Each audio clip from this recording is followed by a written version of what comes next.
Ya, shalom saudara-saudara. Hari ini kita akan berselancar dalam kebenaran yang terambil dari Matius pasal 1 ayat 1 sampai dengan 17. Ini adalah bagian yang ketiga dari Matius pasal 1 ayat 1 17 dan mendapat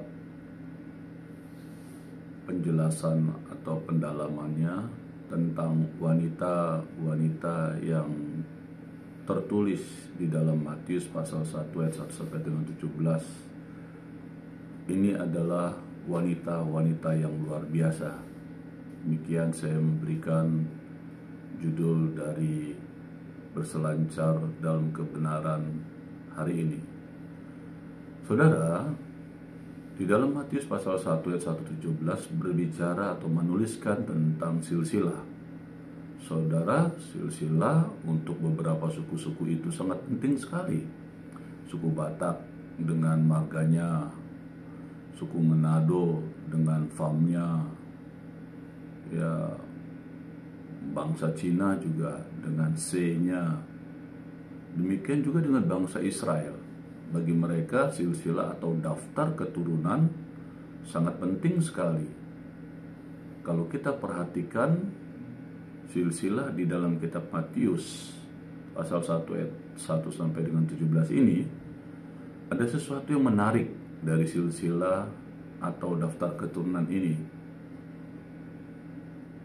di mana silsilah ini tertulis tentang wanita-wanita.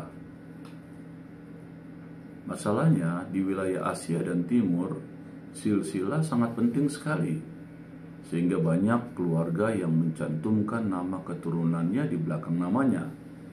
Nah, di dalam tulisan silsilah di kitab Matius ini ternyata ada sesuatu yang menggelitik hati saya.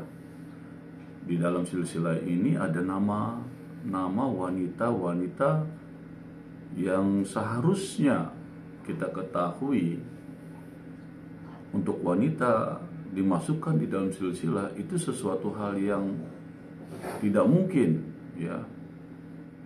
Di dalam silsilah Israel selalu pria yang dijadikan dasar silsilahnya, dan ini adalah satu hal yang mengherankan dan luar biasa. Matius menulis ini, ternyata wanita ikut di dalam silsilah yang ditulis Matius ini. Nah, coba kita lihat siapakah wanita-wanita ini dan apa saja yang mereka lakukan sehingga mereka ini menjadi wanita-wanita yang luar biasa, ya. Jadi saya berikan judulnya wanita-wanita yang luar biasa. Yang pertama, di dalam silsilah ini ada wanita yang bernama Tamar, ya. Ayatnya ada di ayat 3 di dalam Matius pasal 1 ayat 1 sampai 17 ini, ya. Tamar itu siapa? Di dalam Kejadian pasal 38 ayat 1 sampai 30, Tamar itu adalah orang yang dikecewakan. Arti Tamar adalah pohon korma. Tamar adalah istri pertama dari anak pertama dari Yehuda. Tetapi ketika mati karena jahat di hadapan Tuhan, maka Yehuda menyuruh Onan, anaknya yang kedua, untuk menikahi Tamar. Tetapi Onan ternyata melakukan hal yang jahat terhadap Tuhan. Dia tahu kalau ia membuat Tamar mengandung, maka anak yang dilahirkannya bukanlah keturunannya, dan itu dianggap keturunan kakaknya. Maka ketika ia menghampiri Tamar, maninya dibiarkan terbuang. Nah, inilah saudara, sejak inilah kalau kita melihat kata onani, ya, onani yaitu melakukan masturbasi sehingga mendapatkan kepuasan secara masturbasi itu. Nah, kata onani ini dasarnya dari Alkitab ini, saudara, dan ini tidak benar di hadapan Tuhan. Dan inilah yang terjadi, ya. Onan melakukan hubungan dengan atau menghampiri Tamar, tetapi maninya dibiarkan terbuang, dan itu jahat dalam pemandangan Tuhan. maka dibunuhnyalah Onan oleh Tuhan. Ketika hal itu terjadi, Yehuda, bapaknya dari Onan ini, tidak ingin memberikan anak yang ketiga kepada Tamar, karena ia berpikir anaknya yang ketiga, yaitu bernama Sela, akan mati kalau dinikahkan menggantikan kakak-kakaknya yang telah mati itu. Dan Yehuda meminta Tamar pulang ke rumah orang tuanya. Tetapi setelah Sela dewasa, ternyata Tamar tidak dinikahkan dengan Sela. Maka selanjutnya, ketika Tamar mengetahui bahwa Yehuda mertuanya datang ke wilayahnya, Tamar melakukan siasat. Dia membuat dirinya seperti wanita pelacur yang di tengah jalan menantikan Yehuda. Dan Yehuda pada saat itu tidak tahu bahwa menantunya dan menghampirinya. Akhirnya Yehuda berhubungan dengan Tamar, maka darinya lahirlah 2 orang anak kembar yang bernama Peres dan Zerah. Inilah yang disebut pernikahan Israel kuno, yaitu Levirat.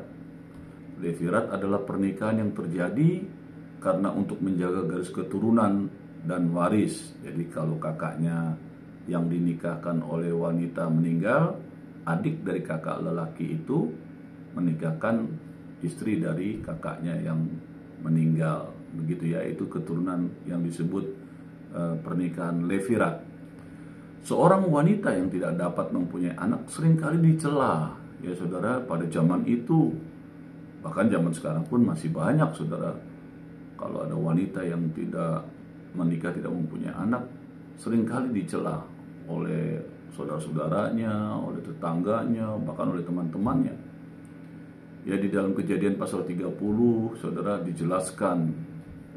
Terus juga di dalam 1 Samuel pasal 1 ya juga dijelaskan bagaimana tentang Rut, ya saudara-saudara. Maka ia dan keluarganya akan berdoa dengan sungguh-sungguh.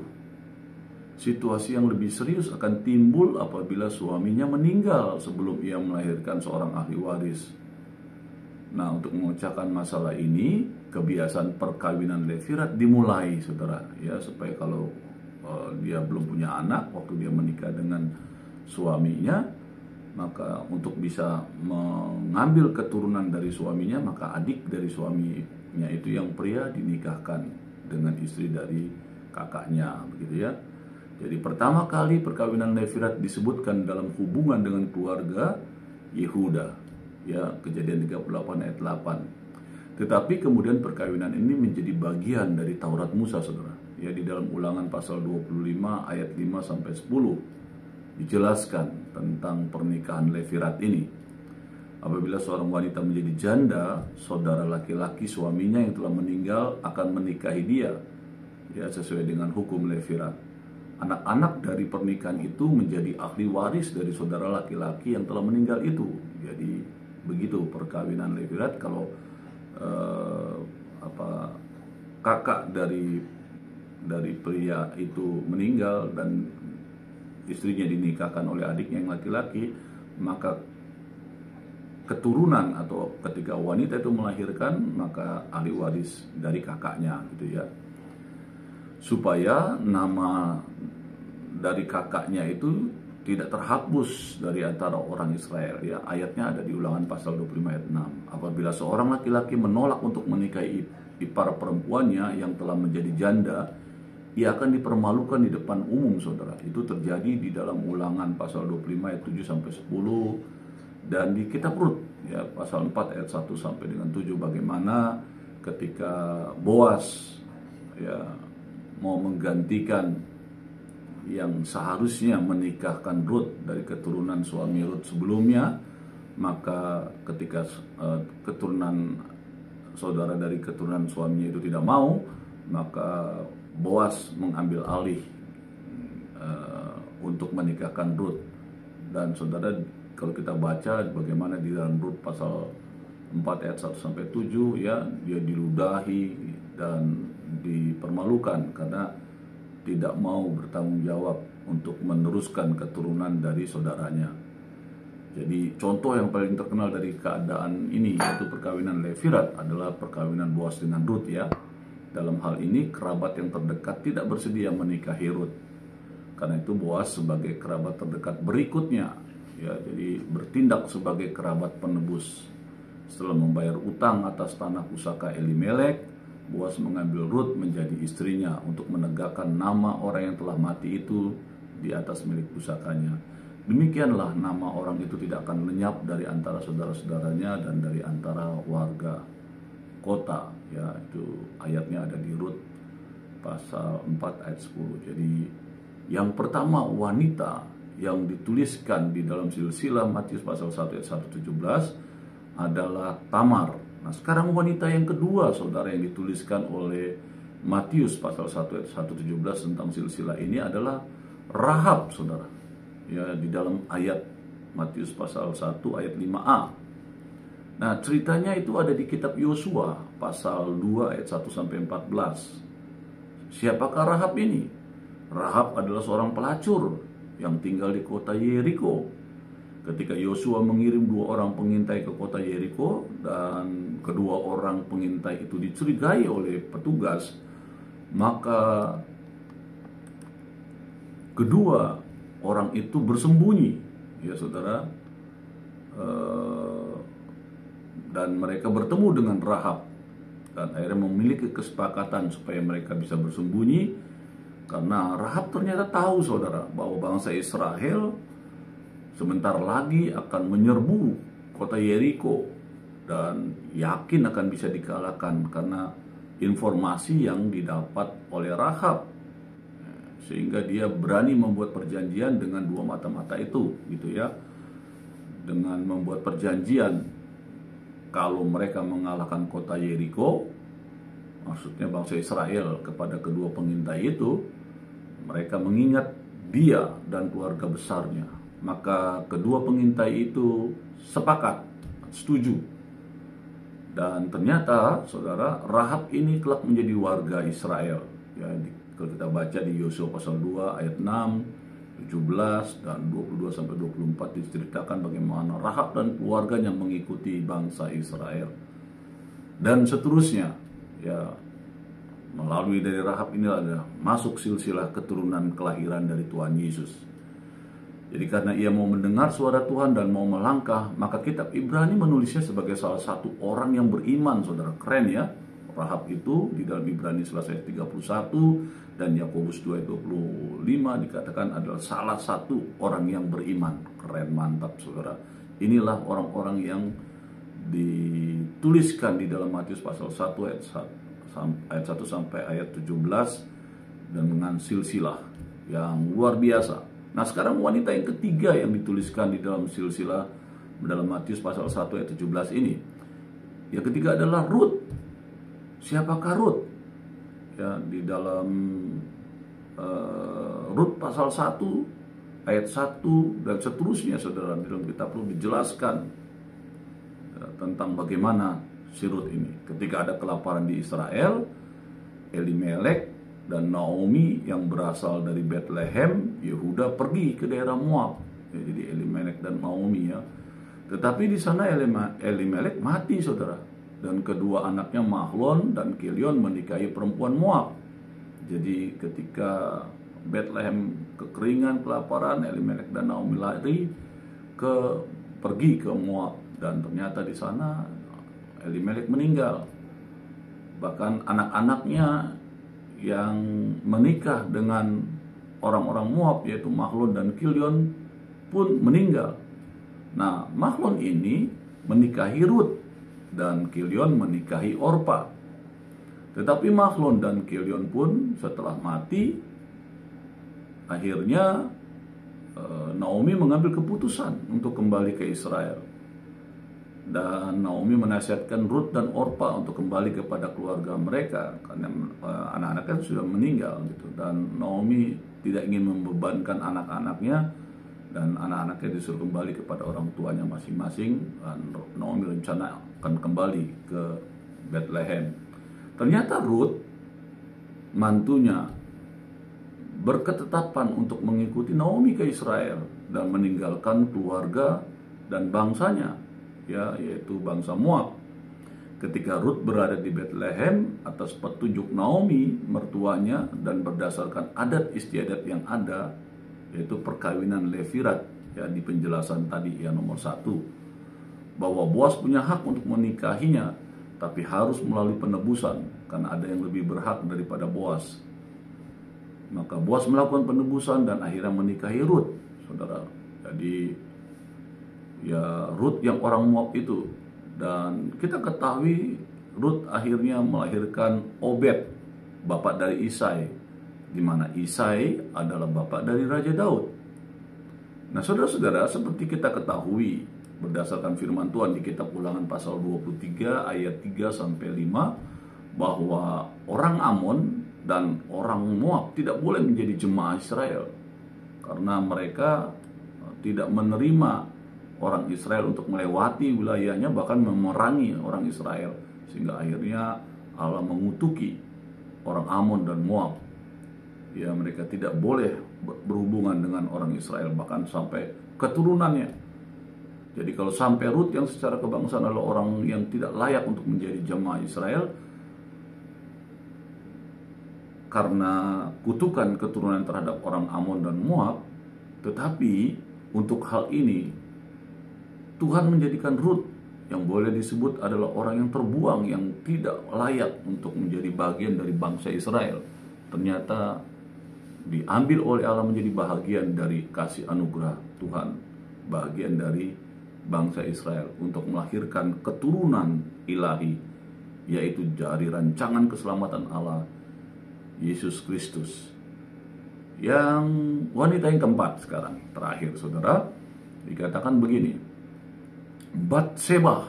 Nah, ini wanita yang keempat yang ditulis di dalam Matius pasal 1 ayat 1 sampai 17. Ya, ada di ayat 6 saudara boleh baca. Batseba adalah istri Uria. Sesuai dengan kitab 2 Samuel pasal 11 dan pasal 12, di mana Daud pada waktu itu tidak ikut berperang, dan ketika saat petang Daud berjalan-jalan di atas soto istana. Dari sana Daud melihat Batseba mandi dan tertariklah Daud. Dia menyuruh orang untuk memanggil Batseba dan Daud tidur dengannya. Beberapa waktu kemudian hamillah Batseba dan diberitahukan kepada Daud bahwa Batseba hamil. Maka Daud merancangkan kedatangan Uria, ya. Uria itu suami dari Batseba, untuk pulang. Jadi tanpa sadar Daud telah berzina, ya, dengan Batseba, istri dari Uria. Tetapi ketika Uria pulang, dia tidak mau pulang ke rumahnya. Dan itu mengagetkan Daud, karena Uria ternyata sangat menghormati pemimpin dan teman-temannya dalam peperangan. Dia tidak ingin pulang ke rumahnya bersenang-senang, sedangkan teman-temannya dan komandannya sedang berperang. Sehingga Daud kebingungan dan akhirnya membuat rencana yang lebih luar biasa lagi. Dan Daud merancangkan pembunuhan Uria, ya, melalui panglima perangnya Yoab, sehingga Uria akhirnya mati dalam rancangan peperangan yang diikutinya. Tetapi Tuhan marah sekali, ya saudara, kepada Daud.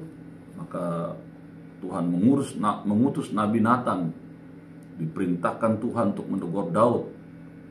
Dan puji Tuhan saudara, Daud mengaku bersalah kepada Tuhan, dan anak dari perzinahan itu pun dikutuk oleh Tuhan akan mati.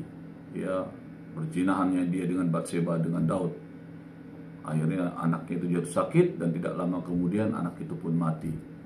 Tetapi saudara, setelah itu Batseba dinikahkan oleh Daud karena Uria sudah meninggal. Maka mereka melahirkan, Batseba melahirkan seorang anak laki-laki yang diberi nama Salomo, yang akhirnya menggantikan Raja Daud. Dari silsilah yang di dalamnya tertulis nama-nama wanita yang tadi saya jelaskan di atas, saya mendapatkan pengertian yang sangat indah dan luar biasa atas kitab Matius ini, saudara, ya. Khususnya tentang perikop silsilah di dalam Matius pasal 1 ayat 17 ini. Bagaimana Tuhan memakai wanita untuk menggenapkan rencana keselamatannya terhadap manusia, saudara. Yang kalau kita perhatikan, wanita-wanita ini bukanlah wanita yang baik, saudara. Ya, secara kehidupan dan dari sudut pandang adat istiadat pada zaman itu, saudara, ya, yang berlaku pada saat itu. Mereka adalah orang-orang yang tidak baik dan tidak layak sebenarnya untuk dijadikan keturunan atau melahirkan keturunan, ya, yang disebut Kristus Yesus, saudara. Ada beberapa hal yang saya dapatkan dan pengertian yang indah atas tulisan Matius pasal 1 ayat 1 sampai 17 ini. Ya, di mana khusus wanita yang ditulis, ya. Yang pertama, perbedaan orang Yahudi dengan non-Yahudi ditiadakan oleh Tuhan. Bagaimana Rut yang orang Moab akhirnya boleh diterima. Begitu luar biasanya Allah, sekalipun telah memberikan kutukan terhadap bangsa Moab, toh Allah tetap menyatakan melalui firman-Nya Dia mengasihi semua bangsa, saudara. Sehingga tidak ada batasan lagi untuk Tuhan memakai manusia untuk rencananya, ya, supaya dapat digenapi untuk rencana keselamatan terhadap manusia. Mau penjinahkah, mau orang yang sudah tidak berhargakah, ya. Kalau kita lihat Rahab adalah penjinah, saudara, ya, dia adalah pelacur. Asal mau dipakai oleh Tuhan, maka Tuhan akan pakai untuk kemuliaannya. Jadi, ya, saudara-saudara yang wanita-wanita, kalau engkau merasa dirimu hari-hari ini menjadi wanita yang tidak berguna karena kehidupanmu, pola hidupmu yang tidak baik, cara kamu bergaul tidak baik, sehingga engkau akhirnya berkehidupan yang tidak baik. Tetapi ingat, dengarkan baik-baik. Hari ini firman Tuhan mengajarkan Allah mengasihi saudara, ya. Jadi mau penjinakah, mau orang yang sudah tidak berhargakah, asal saudara mau datang kepada Tuhan, mengakui Dia sebagai Tuhan dan Juru Selamat, Tuhan akan pakai untuk kemuliaannya. Ya, jadi saudara mau penjina, pembunuh, penipu, penjudi, pemabok, pemadat, pemerkosa, dan lain-lain, ya, baik pria dan wanita yang mendengarkan uraian saya di dalam berselancar dalam kebenaran ini, saudara, asal kau sungguh-sungguh mau berbalik kepada Tuhan, Tuhan akan pakai siapapun engkau, apapun keadaan, Tuhan akan memakai. Karena firman berkata, sekalipun dosamu merah seperti kain kermisi, akan putih seperti salju. Sekalipun dosamu merah seperti kain kesumba, akan menjadi putih seperti bulu domba. Begitulah kasih Allah.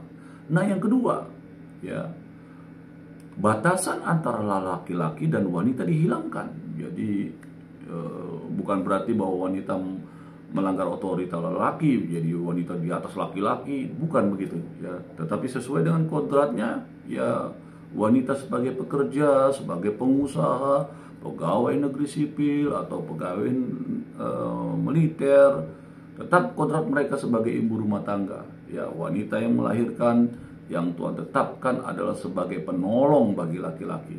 Tetapi ketika Tuhan mau pakai untuk menggenapi rencananya, Tuhan pasti pakai. Ya, dan bagi Tuhan, wanita dan laki-laki itu duduk sama rendah dan berdiri sama tinggi, serta sama pentingnya dalam rancangan atau rencana Allah yang penting untuk dunia ini.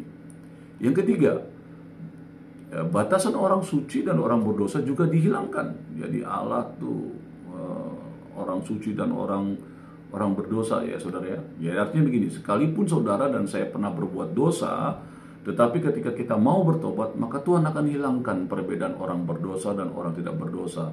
Seperti apa kata ahli Taurat dan orang Farisi? Sekali orang sudah berdosa, maka tidak layak dan tidak bisa untuk dipakai melayani Tuhan.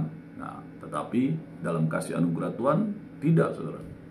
Ya, Tuhan itu memakai saudara sekalipun saudara sudah tidak baik, saudara tidak layak karena kehidupanmu yang tidak baik, ya, pencuri, pembunuh, penipu, dan sebagainya. Tetapi saudara, Tuhan bisa memakai saudara untuk menggenapi rencananya.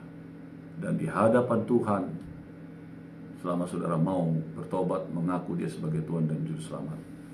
Pasti saudara akan dipakai menjadi alatnya yang heran. Nah, saudara-saudara, jadi mari wanita-wanita yang merasa tidak berarti, ya khususnya penjelasan firman Tuhan ini saya tekankan kepada wanita, sekalipun untuk kita semua sama, ya saudara, kita akan dipakainya menjadi alatnya yang dahsyat, yang luar biasa.